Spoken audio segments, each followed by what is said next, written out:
Bismillahirrahmanirrahim. Alhamdulillah wassalatu wassalamu ala Rasulillah Muhammad ibn Abdullah wa ala alihi wa sahbihi wa man wala. La hawla wa la quwwata illa billah. Subhanaka la ilma lana illa ma 'allamtana innaka antal alimul hakim. Rabbi shrah li sadri wa yassir li amri wahlul 'uqdatam min lisani yafqahu qawli wa saddid lisani wahdi qalbi bijahin nabiyyi wa alihi wa sahbihi. Allahumma a'inna bil ilm wa zayyina bil hilm wa akrimna bit taqwa wa jammilna bil afiyah. Allahumma 'allimna ma yanfa'una wanfa'na bima 'allamtana wa zidna ilman wa amalan wa fiqhan birahmatika wa judika ya arhamar rahimin. Ma'asyiral hadirin yang dirahmati Allah, alhamdulillah, puji dan syukur kita panjatkan kehadirat Allah atas limpahan nikmat yang Allah Ta'ala karuniakan kepada kita, nikmat iman dan Islam, nikmat taufik dan hidayat, nikmat sehat dan afiat, serta nikmat kesempatan sehingga dengan nikmat ini kita bisa sama-sama berada di dalam masjid yang insya Allah diberkahi oleh Allah untuk melaksanakan salat subuh berjamaah, dilanjutkan dengan menghadiri majelis ilmu. Mudah-mudahan apa yang kita laksanakan pada subuh hari ini diterima dan diridhoi oleh Allah Ta'ala. Amin ya rabbal alamin. Salawat dan salam tidak lupa kita hadiahkan kepada junjungan kita Nabi besar Muhammad sallallahu alaihi wasallam beserta keluarga, sahabat dan pengikut setia beliau sampai akhir zaman. Mudah-mudahan kita semua kelak akan mendapatkan syafaat dari Rasulullah sallallahu alaihi wasallam pada hari kiamat nanti. Amin ya rabbal alamin. Hadirin yang dirahmati oleh Allah wal hadirat, berkata Sayyidina Uwais Al-Qarani rahimahullah ta'ala, law anna rajulan masya fi tariqihi limulaqati aduwihi. Kalau seandainya, kata Uwais Al-Qarani, ada seorang yang melakukan perjalanan untuk bertemu dengan musuh yang ingin dia lawan. Jadi kalau seandainya ada seorang yang melakukan perjalanan tujuannya untuk bertemu dengan musuh yang ingin dia lawan, tapi dalam perjalanan menuju tempat musuh yang ingin ia temui dan ingin dia lawan, dia merasa diberatkan dan dibebani oleh pakaian perang yang dia gunakan. Karena merasa berat, akhirnya pakaian perang yang dia gunakan dia lepas dan dia buang, supaya geraknya itu lebih lincah. Kemudian dia melanjutkan perjalanan untuk menemui musuh yang ingin dia lawan. Lagi-lagi ia merasa diberatkan oleh pedang yang ia bawa, lalu dia buang lagi. Dia lanjutkan lagi perjalanannya. Di tengah perjalanan dia merasa barang-barang yang ia bawa seperti keperluan makan dan minum itu juga membebaninya dan memberatkan perjalanannya. Ia pun membuang dan melempar barang-barang yang dia butuhkan seperti makan dan minum di jalan. Dan akhirnya dia pun ketemu dengan musuh yang ingin dia lawan dalam keadaan apa? Tidak memakai pakaian perang, tidak membawa pedang, dalam keadaan lapar. Kira-kira bisa menang atau tidak? Orang yang ingin menghadapi musuhnya, tapi di tengah perjalanan pakaian perang dibuka karena berat, pedang dibuang karena mengganggu, makanan dan minuman pun yang ia bawa dia buang juga. Nah, bagaimana mungkin dia bisa menang sementara kondisinya ketika ingin melawan musuh yang ia hadapi dalam keadaan tidak memiliki tameng, pakaian perang, baju besi, tidak membawa pedang, dalam keadaan apa? Anna yantasir. Bagaimana mungkin dia akan menang melawan musuhnya? Sebenarnya Sayyidina Uwais Al-Qarani ini sedang membuat ilustrasi. Kita ini dalam perjalanan bertemu musuh. Dimanapun kita berjalan, musuh kita itu ada, yaitu setan. Kalau seandainya kita tidak membekali diri kita dengan hal-hal yang membuat kita mampu melakukan perlawanan terhadap setan, maka kita bisa kalah. Kalau kita tidak membekali diri dengan hal-hal yang membuat kita mampu melakukan perlawanan dengan setan, pasti kita kalah dengan tipu daya setan. Jadi ma'asyiral hadirin, ada orang yang merasa berat baginya itu zikir, lalu dia tinggalkan. Zikir yang mudah itu bagi dia berat, dia tinggalkan zikir. Kemudian dia pun menganggap sepele amalan-amalan sunnah, lagi-lagi ia tinggalkan. Sunnah, tidak masalah, tidak dosa kalau ditinggalkan. Dan ia pun menyepelekan juga perintah-perintah wajib, sehingga dia takhir, dia tunda-tunda, dia lambatkan pelaksanaannya. Jadi zikir malas, sholat sunnah diabaikan, kemudian yang wajib dia ulul. Kemudian setelah itu semua dia ngeluh, ngapalah hidup aku kayak ini, ngapalah mudahnya aku ini diperdaya oleh setan. Yang salah ya dia, karena tidak membekali dirinya dengan hal-hal yang bisa melindungi dia dari setan. Zikir ditinggalkan, sholat sunnah diabaikan, yang wajib diakhirkan. Kemudian dia ngeluh, ngapa hidup kayak ini nih, tak sengsara. Dia dewek yang mau hidup sengsara. Ngapalah mudah yang terpedaya oleh setan. Kalau judi lagi, kalau judi lagi. Ada yang gitu kan? Sudah tahu judi kalah, masih nak judi juga. Ngapa hidupnya melarat? Habis itu dia ngeluh, ngapa hidup aku melarat? Sayang tidak. Jadi demikian masyarakat hadirin. Makanya Ibnu Qayyim rahimahullah dalam salah satu kitabnya menyatakan, kitab beliau Bada'iul Fawaid namanya, menyatakan amalan-amalan yang dapat melindungi kita dari setan. Saya tadi kan musuh kita kan, yang setiap saat dia itu siap untuk nyerang kita. Setan ini musuh kita yang selalu memantau dan mengamati kita. Kapan dia melihat bahwa kita ini bisa diserang dengan tipu daya, diserangnya kita. Dia sangat perhatian terhadap keadaan kita. Jadi kalau wong-wong yang seperti kita sebut tadi, tidak katik tameng, tidak katik persiapan untuk menghadapi setan, mudah bagi setan untuk mengalahkannya. Tapi wong yang punya persiapan, pakai baju perang, ngawak pedang, dalam keadaan kenyang, setan pun akan mencari celah untuk bisa mengalahkan dia. Karena setan itu tidak akan pernah lelah untuk berusaha mengalahkan kita dan menjebloskan kita ke neraka Allah Ta'ala. Oleh sebab itu Ibnu Qayyim menyebutkan di dalam kitab beliau tadi hal-hal yang bisa melindungi diri kita dari setan. Yang pertama kata beliau, al-isti'adzah billahi minasyaiton. Selalu minta perlindungan kepada Allah dari godaan setan. Isti'adzah. Ta'awuz. A'udzubillahi minasyaitonir rajim. Jadi setiap kali kita ngasuh ada godaan-godaan, bisikan-bisikan yang ngajak kita untuk melakukan maksiat atau meninggalkan ketaatan atau membuat kita malas melakukan kebaikan. Setan ini mesej ini.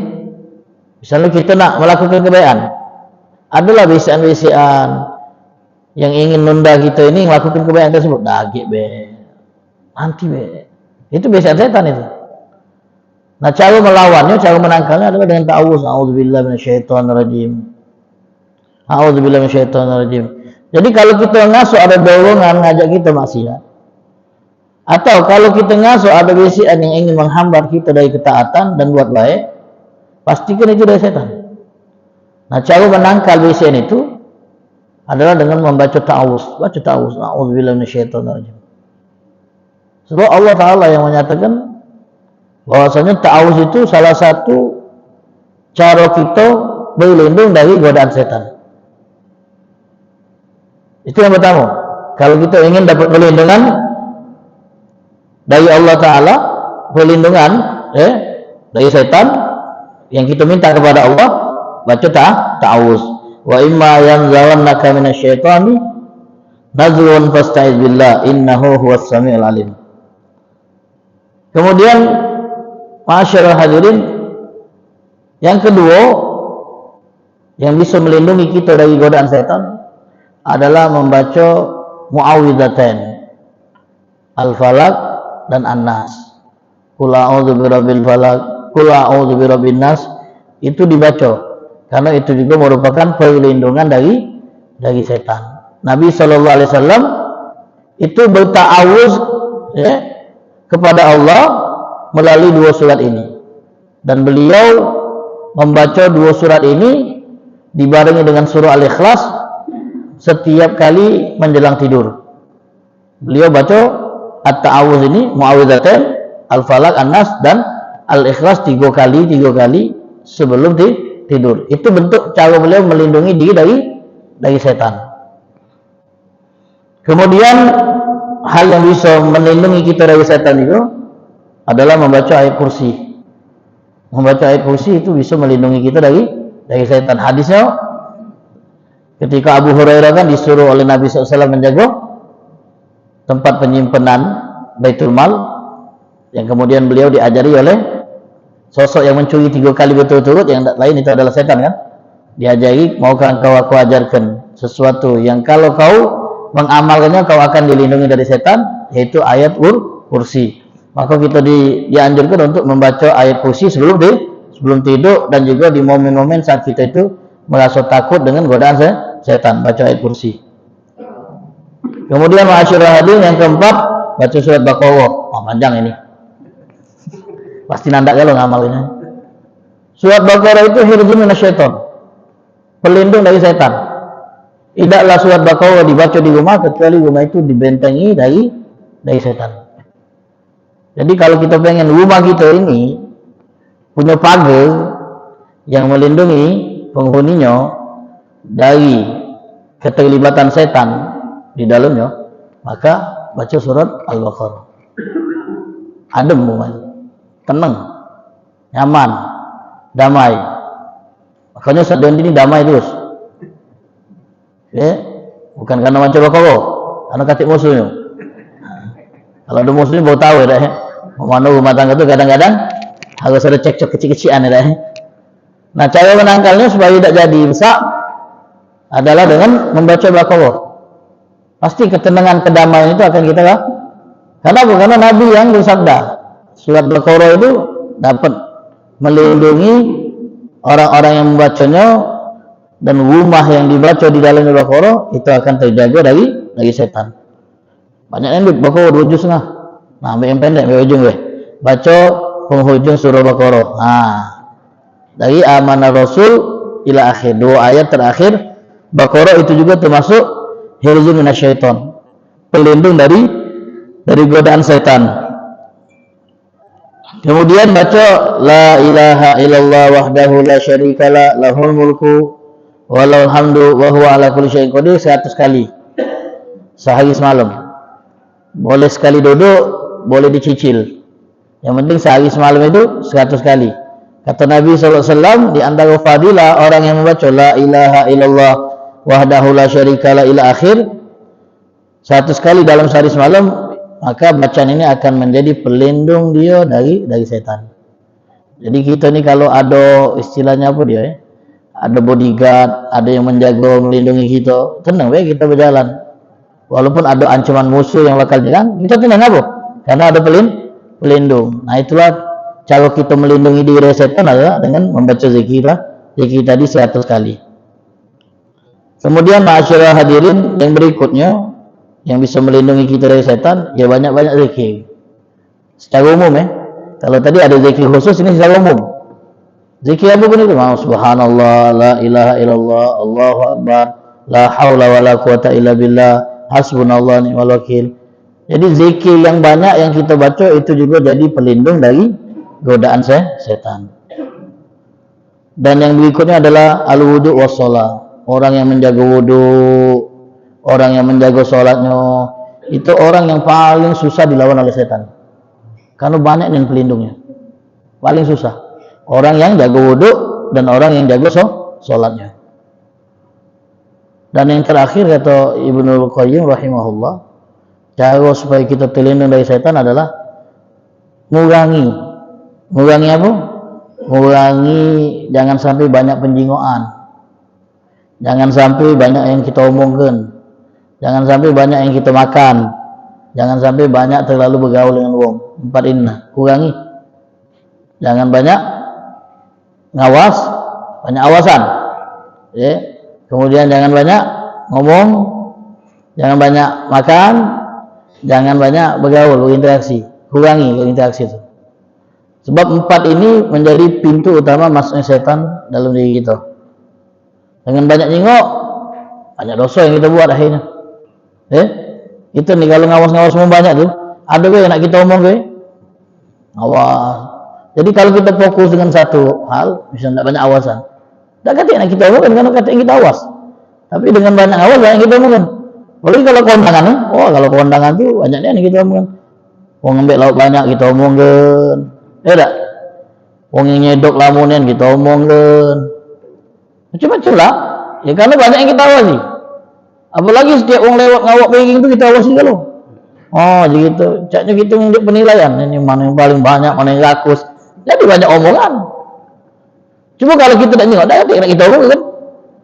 Itu cara mengurangi supaya kita dilindungi oleh setan dengan tidak banyak yang kita awasi. Sebab kalau banyak awas, banyak yang nak kita omongkan. Setan masih kan, itu ngomong itu jengok.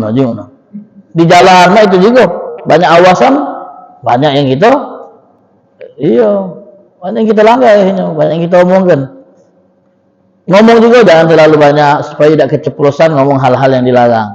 Makan pun demikian, dan bergaul pun kita kurangi. Itu bentuk pelindung kita dari setan. Kalau saat ini kita melakukan 4 hal ini secara berlebihan, berarti kita membuka diri kita untuk digoda dengan mudah oleh setan. Insyaallah mudah-mudahan Allah lindungi kita dari godaan setan yang terkutuk. Amin ya rabbal alamin. Melanjutkan pembacaan kitab fikih sirah membahas tentang perjalanan hidup Nabi kita Muhammad sallallahu alaihi wasallam. Sampai kita pada pembahasan yang berhubungan dengan nuzulu ba'dil ahkami tasyri'iyah. Mulai diturunkannya sebagian hukum-hukum syariat. Karena hukum-hukum syariat itu baru mulai turun kepada Nabi Muhammad sallallahu alaihi wasallam melalui Al-Qur'an atau melalui sabda-sabda beliau. Itu di periode Madinah. Di periode Mekah itu sulit untuk menerapkan hukum-hukum syariat.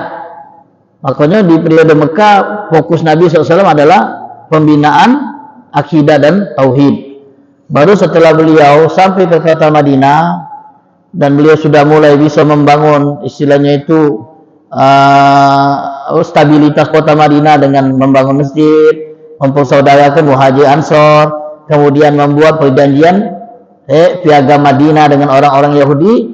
Setelah kota Madinah sudah stabil, sudah dicegah hal-hal yang bisa menimbulkan konflik, nah baru hukum-hukum syariat itu bertahap turun kepada Nabi Shallallahu Alaihi Wasallam. Dalam kitab ini hal pertama yang dibahas tentang ahkamu tasyri'iyah, hukum-hukum syariat yang turun kepada Nabi di periode Madinah adalah tasyri'ul adzan lis-shalah. Pensyariatan azan sebagai seruan untuk sholat. Dalam kitab ini disebutkan azan ini disyariatkan di penghujung tahun pertama Hijriah. Di penghujung tahun pertama Hijriah, syariat azan itu baru dimulai. Disebutkan dahulu kaum muslimin ketika awal-awal sampai ke Madinah dan mereka sudah mulai melakukan sholat jamaah. Nah awalnya mereka itu ketika sholat kumpul nunggu, tak katik suruhan, tak katik panggilan. Jadi pas nak sholat itu nunggu di masjid. Setelah masjid dibangun nunggu. Kapan sudah masuk waktu sholat, baru sholat kalau. Nah dampaknya apa? Ada yang tidak sempat sembahyangnya, ada yang kecepatan nunggunya, sehingga namun yang dia nunggu di masjid, kapan nak mulai sholat ni? Kalau terlalu lama nunggu, tak katik seruan. Tak katik himbauan, tak katik pemberitahuan kapan waktu sholat dimulai. Jadi yang nunggu kecepatan, ya harus dia istilahnya itu masuk ke masjid kecepatan, nunggu. Ada yang kelambatan, lewat. Nah sehingga hal ini membuat Nabi itu berpikir, cak manalah caranya untuk mengumpulkan uang ini supaya kumpul dalam satu waktu serentak untuk melaksanakan sholat jamaah. Akhirnya istilahnya itu apa? Muncul usulan untuk dilakukan yang namanya an-nida. An-nida itu seruan, himbauan, pemberitahuan, bukan bentuknya azan. Tapi seruan itu yang menyerukan orang-orang bahwa sholat itu akan dikerjakan. Ucapan itu as-sholatu jami'ah, as-sholatu jami'ah. Jadi dulu Bilal awalnya waktu nak ngajak orang sholat berjamaah dan menunjuk tahu bahwa sholat jamaah akan dilaksanakan di masjid, itu Bilal akan menyerukan as-sholatu jami'ah, as-sholatu jami'ah, sebagai pemberitahuan bahwa sholat akan dimulai. Itu seruannya. Tapi kurang efektif, masih kurang efektif. Karena cuma as-sholatu jami'ah, satu kalimat yang diulang 2 kali mungkin, itu kurang efektif. Sehingga membuat sebagian ada yang kumpul, ada yang tidak. Nah itu pun mulai membuat Nabi berpikir lagi, nah cak mana lah supaya seruan ini lebih ngeno, lebih tepat, dan bisa menjangkau orang banyak, sehingga mereka bisa datang berbondong-bondong ke masjid. Musyawarah lagi. Ini kan hadisnya kita pernah dengar, pasti kan cerita tentang awal pensyariatan azan. Musyawarah lagi, ada yang mengusulkan, ya Rasulullah, bagaimana kalau seandainya kita pukul lonceng sebagai petanda masuknya waktu sholat, dan Nabi SAW tidak terkesan dengan usulan ini, karena usulan ini atau cara manggil ibadat dengan menggunakan lonceng itu ada bentuk penyerupaan dengan orang-orang Nasrani kan, yang ngajak umatnya beribadah ke gereja dengan mukul lonceng. Nabi tidak terkesan dengan pendapat dan saran ini. Saran kedua, bagaimana dengan meniup trompet sebagai himbauan bahwa waktu sholat telah masuk. Nabi juga tidak terkesan dengan usulan ini, karena itu menyerupai cara memanggil orang-orang Yahudi untuk ibadat. Ada yang mengusulkan bagaimana kalau kita tegakkan panji, bendera di ketinggian sebagai petanda masuknya waktu sholat. Yang tidur tidak bisa nengok, kata Nabi SAW. Kalau memang cuma diletakkan panji di ketinggian, yang tidur tidak bisa nengok. Ada lagi yang maksudnya bagaimana kalau kita bakar di area yang tinggi sesuatu yang menjadi petanda masuknya waktu sholat. Sama kurang efektif juga. Sampai Nabi pun masih terfikir, mana lah cara buang ini untuk sholat. Bubal. Belum ada saran yang Nabi terima. Akhirnya salah satu sahabat Nabi yang bernama Abdullah bin Zaid Al-Ansari radhiyallahu anhu, mereka terfikir juga, kiki mana lah, nengok Nabi terfikir kan, bayangkan cara manggil untuk sholat itu seperti apa. Ini mereka terfikir juga Abdullah bin Zaid, sampai terbawa rindu. Nah gitu nih kan biasanya kalau mikirkan sesuatu kan terbawa dalam mimpi ya.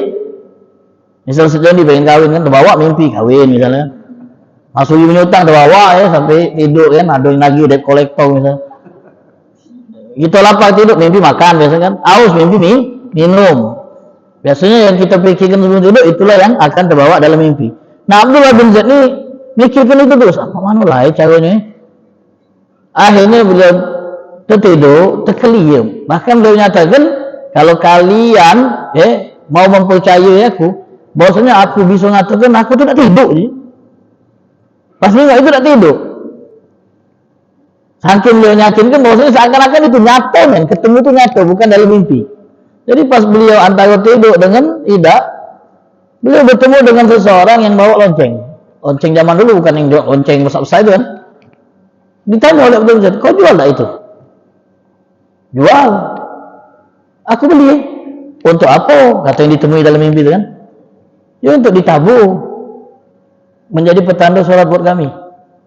Kata yang bawa lonceng tadi, galak tak kewajakan sesuatu yang lebih baik daripada lonceng ini? Apa katanya?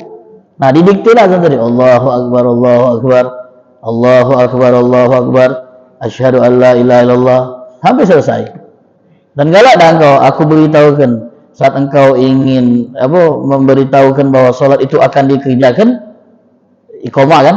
Iya, diajarkan iqamah, qad qamatis shalah, dan seterusnya. Setelah dia bangun senangnya dia, langsung dia datangi Nabi SAW, memberitahukan perihal yang dia lihat dalam mimpinya, disampaikan kepada Nabi SAW. Nah ini mimpi yang benar, ini mimpi yang nyata kepada Nabi SAW. Kau sampaikan kepada Bilal apa yang kau dengar, apa yang kau lihat di dalam mimpimu, biarkan Bilal yang mengumandangkannya. Biarkan Bilal yang mengumandangkannya. Ada sebagian orang Ansor yang mengatakan sebenarnya yang layak untuk memandangkan azan ya yang mimpi, Abdullah bin Zaid. Tapi pada saat itu dia lagi tidak sehat, kurang fit, makanya Nabi memintakan Bilal untuk mengumandangkan azan yang dilihat oleh Abdullah bin Zaid. Setelah kumandang azan itu dikumandangkan pada waktunya, orang-orang pun kan mulai heran kan, ada hal baru kan, berkumpullah di masjid. Setelah tahu ini menjadi petanda masuknya waktu sholat, ini menjadi petanda tempat dilaksanakannya sholat, maka para sahabat pun akhirnya mengetahui bahwa azan sudah menjadi bagian syariat sebagai himbauan pemberitahuan akan masuknya waktu sholat. Sayyidina Umar bin Khattab radhiyallahu anhu menyampaikan kepada Nabi, ya Rasulullah, sebenarnya aku sudah duluan mimpi kayak ini. 20 hari beliau mimpi kayak ini, tapi beliau simpan. Nah, ini menunjukkan bahwasanya istilahnya musyawarah untuk menentukan bagaimana cara menunjuk tahu masuk itu sholat itu lama. Tidak begitu sekali pertemuan selesai ada hasil, tidak. Bahkan saya mengatakan aku lah 20 hari mimpi ini, tapi aku sembunyikan. Kenapa kau tak beritahu kan kepada aku, kata Nabi? Malu katanya. Malu. Saya malu untuk memberitahu Nabi tentang mimpi azan yang beliau lihat. Nah, sejak saat itu azan pun menjadi bagian syariat dalam Islam, yaitu seruan yang fungsinya menunjuk tahu akan masuknya waktu sholat.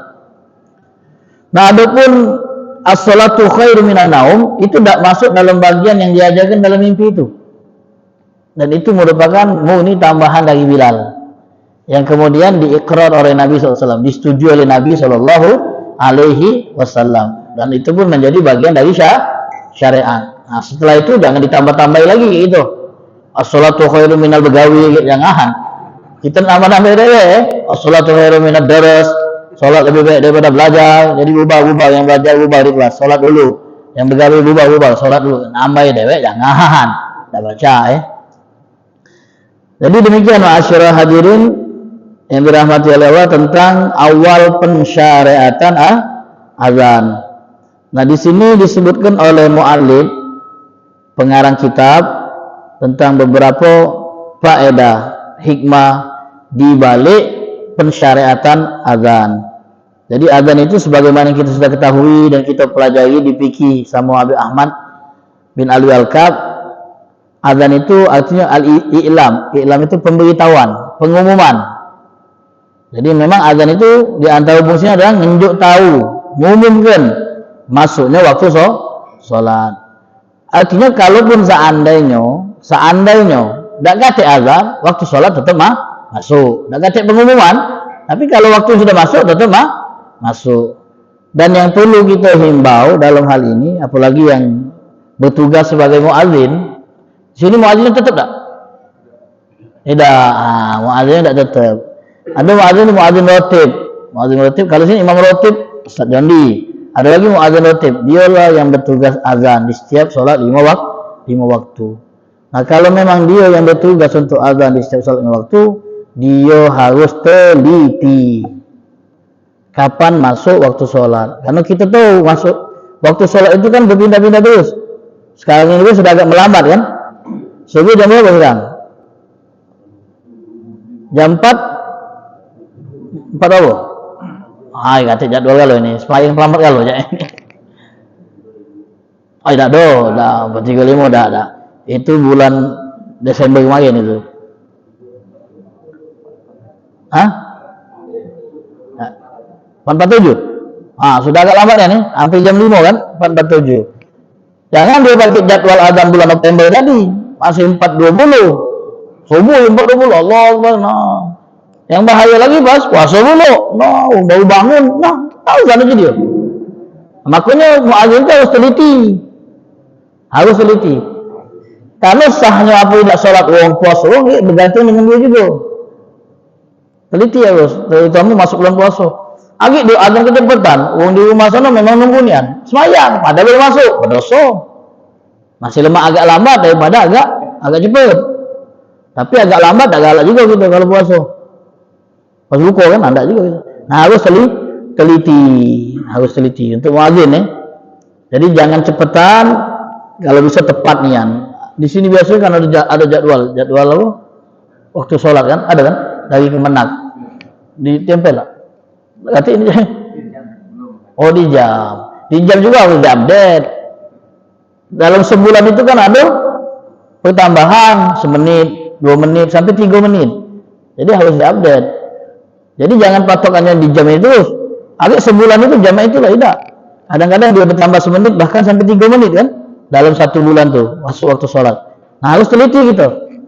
Nah ini tanggung jawab Pak Pahlodin juga ini sebagai ketua masjid. Untuk masalah azan ini harus diupdate terus supaya tidak keliru. Terutama lagi pas momen Ramadan yang tinggal beberapa bulan ke depan, nah harus kita update yang waktu sholat tuh. Dan muadzin juga harus teliti dan cekatan. Agak dia makan dulu nasi mandi deh, azan agak dulu, nak kacau dulu itu. Misalnya buka bersama makan lemak saja. Kalau aku azan habis kalau budak-budak nih jadi.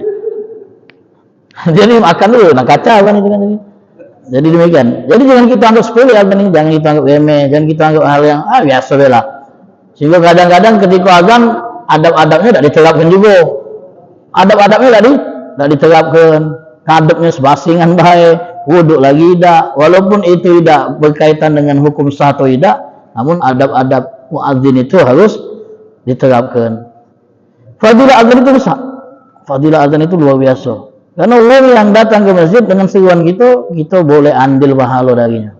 Jangan habis ini bubuk kita azan nih. Kita boleh ambil pahalanya. Karena dengan seruan kita lah orang tertarik untuk datang ke masjid.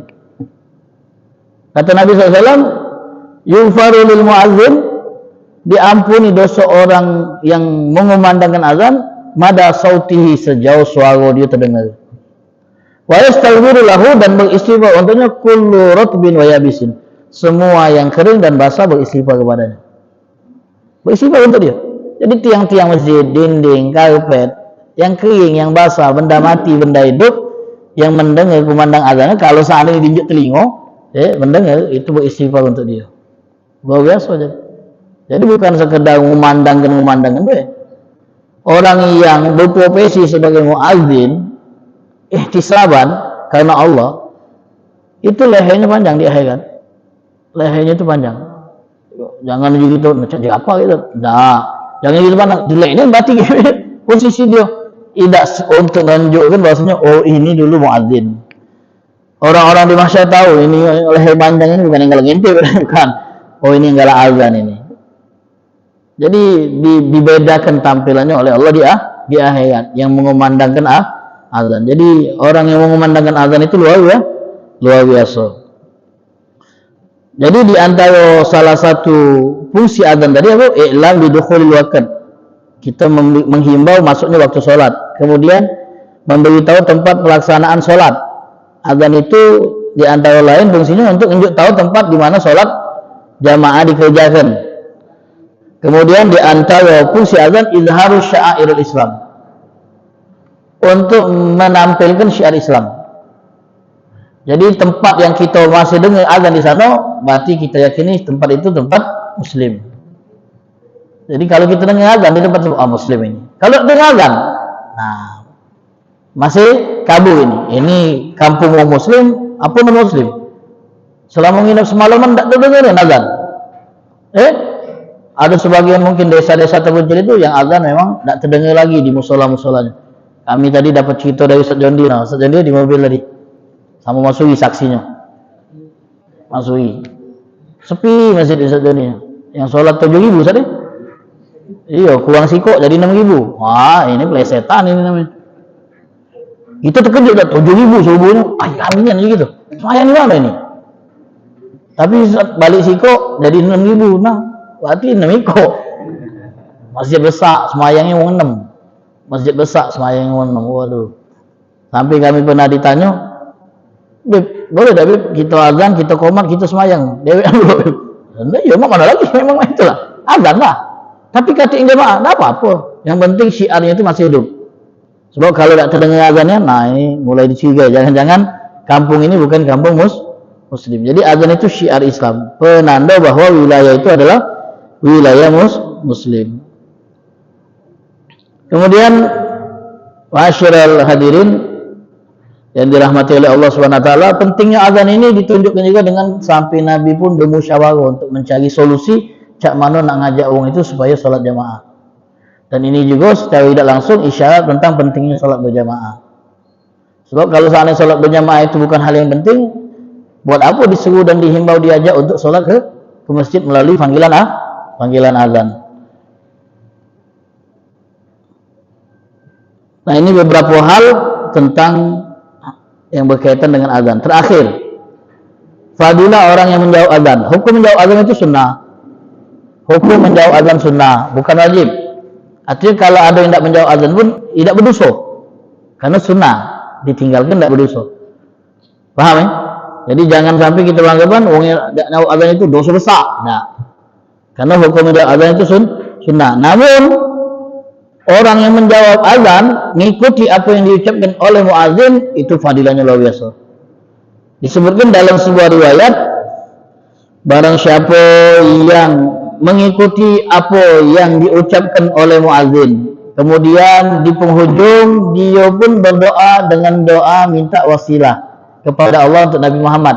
Allahumma rabb hadhihi da'wati tammah wa salatil qa'imah ati sayyidana Muhammadinil wasilata wal fadilah wasyarafa wad darajatal 'aliyatar rafi'ah wa ba'athul maqamal mahmud alladhi wa'ata innaka la tukhliful mi'ad. Siapa yang menjawab azan kemudian di ujung berdoa dengan doa yang tadi kita sebutkan, maka halal lahu syafaati, halal baginya syafaat Nabi Muhammad sallallahu alaihi wasallam.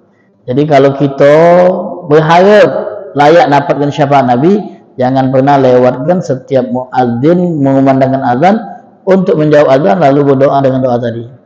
Kalau kita melakukannya, insya Allah syafaat Nabi itu layak untuk kita dapatkan nanti di akhirat. Mudah-mudahan apa yang kita baca pada pagi hari ini bermanfaat dan bisa menambah sedikit pengetahuan kita tentang fikih sirah Nabi Muhammad sallallahu alaihi wasallam. Sedikit tambahan, riwayat Imam Tabrani bahwasanya dahulu ada wong yang ketika azan dikumandangkan dia nguyuk-nguyuk, ngejek-ngejek. Zaman sekarang kan masih ada orang yang nguyuk-nguyuk azan kan. Dahulu ketika azan itu dikumandangkan, ada yang mengejek-ejek dan mengolok-olok dengan mengatakan pas momen asyhadu anna Muhammadar Rasulullah. Nah, pas ada suruhan asyhadu anna Muhammadar Rasulullah, ada siko orang Yahudi, ya. Wa kana rajulun minal Ansar, bukan orang Yahudi bahkan, salah seorang dari Ansar, ketika mendengar asyhadu anna Muhammadan Rasulullah, dia mengucapkan apa? Hurriqal kadzib. Semoga si pendusta itu terbakar. Maksudnya siapa? Nabi Muhammad. Saat disebut nama Nabi Muhammad dalam azan, dia ngomong hurriqal kadzib. Semoga si pendusta itu terbakar. Akhirnya apa yang terjadi? Ketika dia sedang tidur sama keluarganya, tiba-tiba pembantunya itu membawa perapian untuk nerangi rumah. Percikan api itu mercik ke bagian rumahnya dan membuat rumahnya terbakar dan membuat dia dan keluarga besarnya itu mati terbakar. Kenapa? Karena dia mendoakan yang buruk untuk Nabi Muhammad dan melecehkan Nabi Muhammad dengan sebutan al-kadzib. Akhirnya Allah Ta'ala dah ridha hal itu dan Allah Ta'ala binasakan mereka sekeluarga karena ulahnya sendiri. Mudah-mudahan Allah Ta'ala berkahi pertemuan kita. Amin ya rabbal alamin. Wallahu ta'ala alam bissawab. Ada yang ingin ditanyakan? Silakan.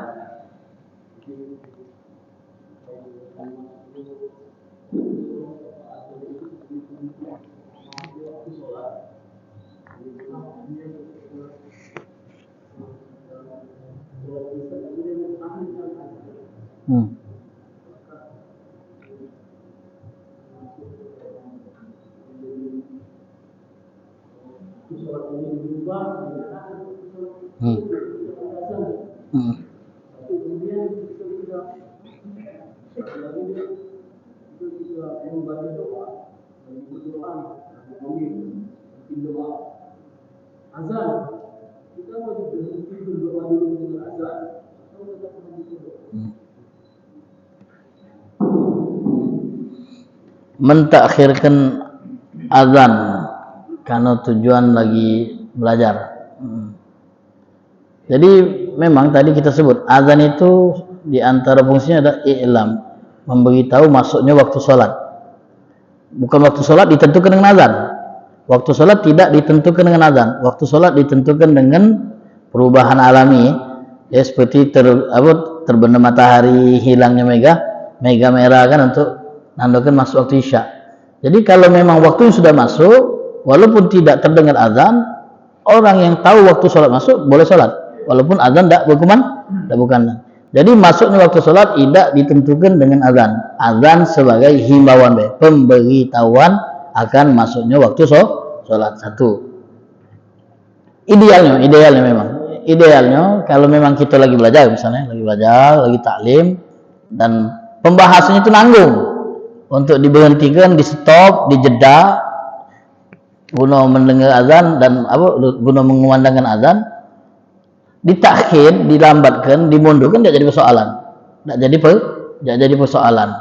Terlebih kalau seandainya di area sekitar kita sudah ada kumandang azan juga, untuk menjadi petanda bagi yang lain bahwa waktu sholat sudah masuk kan, tidak jadi masalah. Namun kalau memang pembahasannya agak lebih panjang sehingga waktu ini molog agak jauh, sebaiknya dijedah dulu. Taklim itu dijedah, kemudian dikumandangkan azan, baru dilanjutkan, agak sholatnya boleh ditakhir. Itu idealnya seperti itu. Kalau memang pembahasannya akan jauh lebih panjang, ngambil 10 menit dari waktu sholat. Nah, idealnya ya stop dulu azannya singkat, azan simple, tidak usah bernada-nada, ya. Setelah itu lanjutkan lagi taklim, sholatnya setelah taklim selesai. Itu idealnya. Yang lebih bagus lagi seperti itu. Nah kemudian kalau di tengah-tengah kita lagi acara yasinan, biasanya kalau yasin habis maghrib atau kajian juga, kalau kajian habis maghrib juga kan, kadang azan isya sampai kan. Nah jadi kalau memang lagi berdoa kemudian terdengar kumandang azan, lagi berdoa terdengar kumandang azan, ya kita punya dua pilihan. Boleh kita stop untuk dengar azan dan menjawabnya, atau boleh kita lanjutkan setelah selesai doa azan tadi kita jawab, ya. Kita jawab dengan membaca sendiri, Allahu Akbar, Allahu Akbar, Allahu Akbar, Allahu Akbar, asyhadu an la ilaha illallah, asyhadu an la. Sama sehalnya seperti kalau kita lagi di kamar mandi dengan azan, tidak mungkin kita jawab di kamar mandi kan. Jadi kita jawab pas keluar kamar mandi, jawab dewek, Allahu Akbar, Allahu Akbar, Allahu Akbar, Allahu Akbar, asyhadu an la, terus dan seterusnya. Jadi untuk doa kita punya dua pilihan. Menghentikan doa untuk jawab azan, atau meneruskan agak selesai doa baru kita jawab azan. Yang tidak boleh itu kalau kita lagi baca Quran. Kalau kita lagi baca Yasin, kemudian azan teruskan. Karena kalau kita motong, ya berhenti lamuan. Apalagi kalau berhenti tidak tepat dulu. Ya. Jadi teruskan Yasinnya, sambungkan. Lagi ada orang yang berhentinya di tengah-tengah ayat dulu. Nah, nanggungnya itu. Kalau yang ngerti lemak. Kalau yang ngerti berhentinya itu, nah di wakaf yang tepat, dengar azan dulu. Mungkin tidak jadi persoalan. Teruskan selesai baru jawab azan. Jadi seperti itu. Itulah tadi kita katakan menjawab azan itu tidak wajib. Kalau kita hukumi wajib, maka kita wajib menghentikan aktivitas untuk menjawab azan. Untuk menjawab azan. Jadi demikian. Allah a'lam bishawab. Ada lagi? Untuk yang azan itu kan kadang-kadang azan ini juga mempengaruhi uang untuk sholat, karena waktu suaranya gitu. Tapi panjang gitu. Ada yang kita pernah dengar juga itu kalau misalnya kepanjang itu bukan salah, tapi kurang bagus, karena kalau terlalu panjang nanti juga azan itu justru lamuan, tapi dia bagus bagus,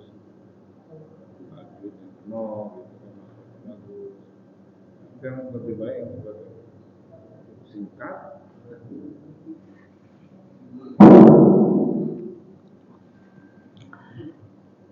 Kalau kita lihat dalam pembahasan fikih itu kan, sunanul adzan kan, sunnah-sunnah dalam adzan, yang pertama memang harus orang yang memiliki suara yang lantang. Karena ini dikaitkan dengan kondisi zaman itu kan, yang memang adzan itu tidak pakai pengeras, harus lantang. Kalau sekarang suara yang lantang itu suara yang nyaring.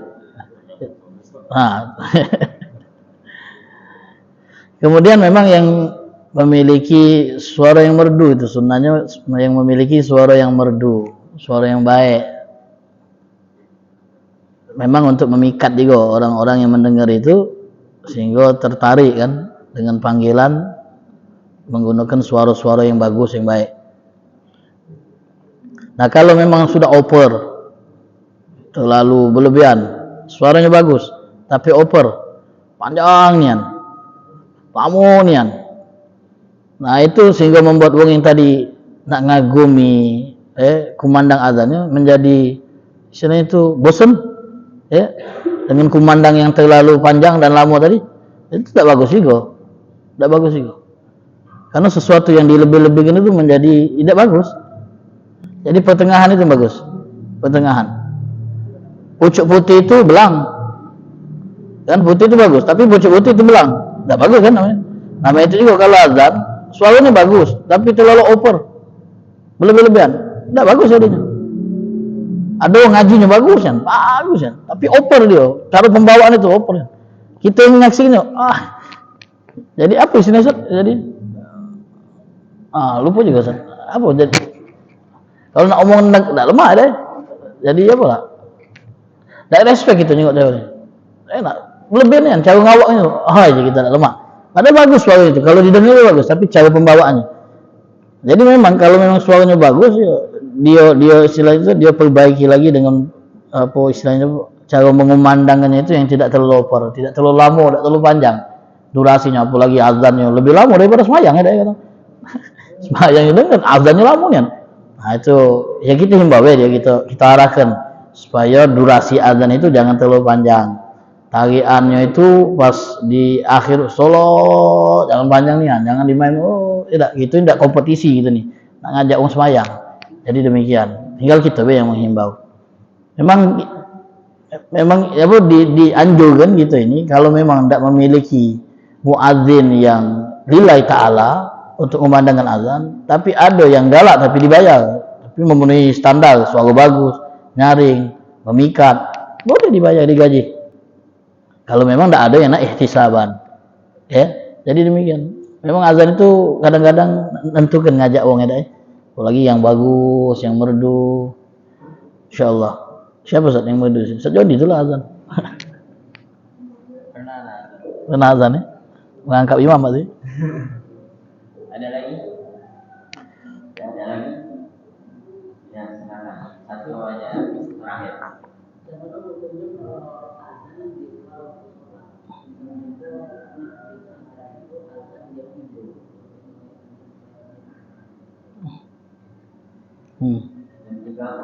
Subuh lah, tahajud. Ada lagi ini azan di kubur. Azan di kubur.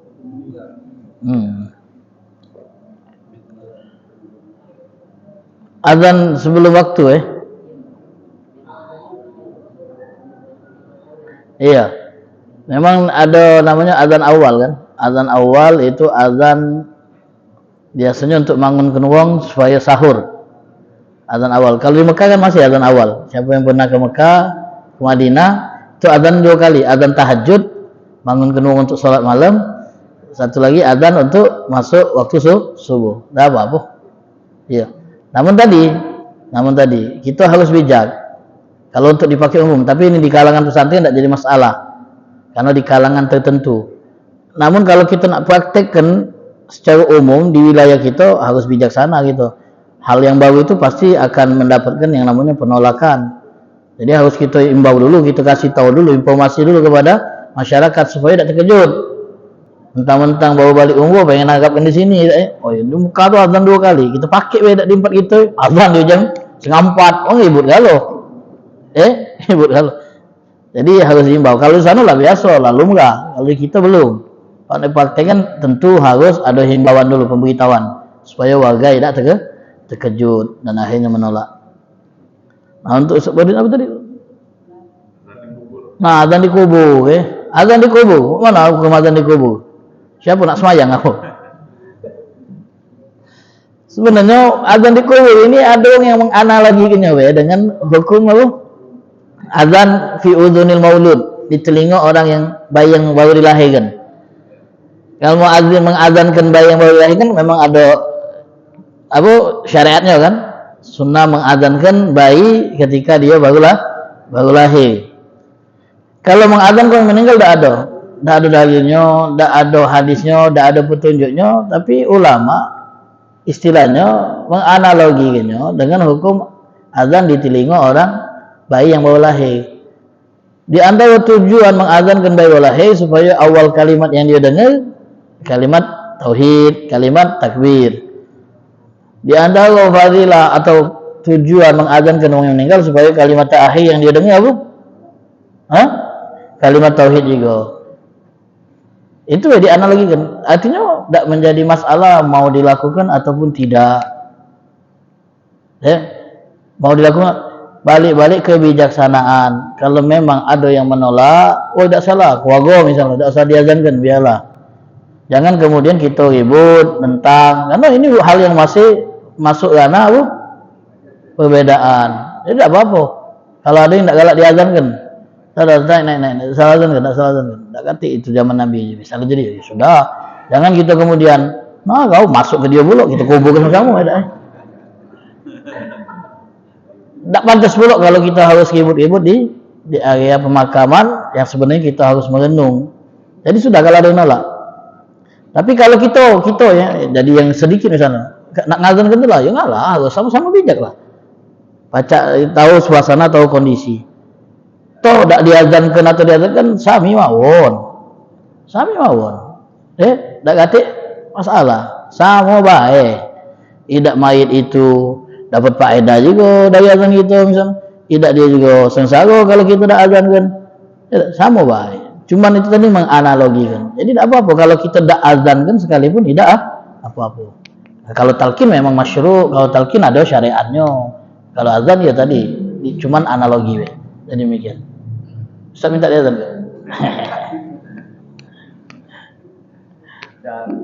Bismillahirrahmanirrahim. Alhamdulillahirabbil alamin. Allahumma shalli wa sallim ala sayyidina Muhammad wa ala ali sayyidina Muhammad. Allahumma hdina bihudak waj'alna mimman yusari'u fi ridhak wa la tuwallina waliyan siwak wa la taj'alna mimman khalafa amraka wa asab wasbunallahu ni'mal wakil la haula wa la quwwata illa billahil aliyil azim. Sallallahu alaihi sayyidina Muhammadin nabiyil ummi wa ala alihi wasallam.